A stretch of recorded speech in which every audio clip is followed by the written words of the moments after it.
What's your tone? How would you respond when faced with conflict? Like, what's your game plan? So, three things that have kind of sprung to mind based on something that happened recently is tone policing, respectability, politics, and emotional labor. And especially, as a queer woman, how those things kind of impact me in my life. These moments of conflict can happen anytime, really. In the most recent example, just kind of came out of the blue.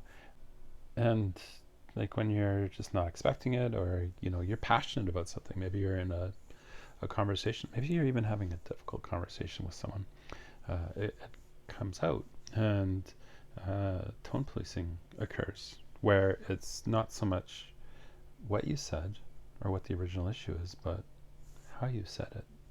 People get totally hung up on how you said something, and then they lose sight of what the original conversation was about, or kind of that the crux of your argument. And essentially, it's talk my way, or I'm not interested. Respectability politics is something that drives me crazy, and it's really this notion that I need to twist myself into a pretzel to accommodate your sense of comfort. And in these moments of conflict, isn't it really strange that the onus falls on the oppressed person to accommodate the other person? Here's the point I'm at is, shouldn't our voices count and be heard regardless of the packaging, regardless of how it's delivered?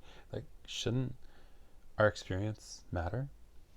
And so through these moments of conflict, you're managing the feelings of the other person. You're doing their emotional labor.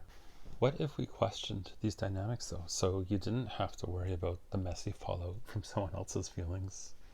People don't always express themselves in, neat little arguments with pretty little bows, in conversations that fit into somebody else's box. But at the end of the day, why should that dim their experience? Why should that diminish their argument?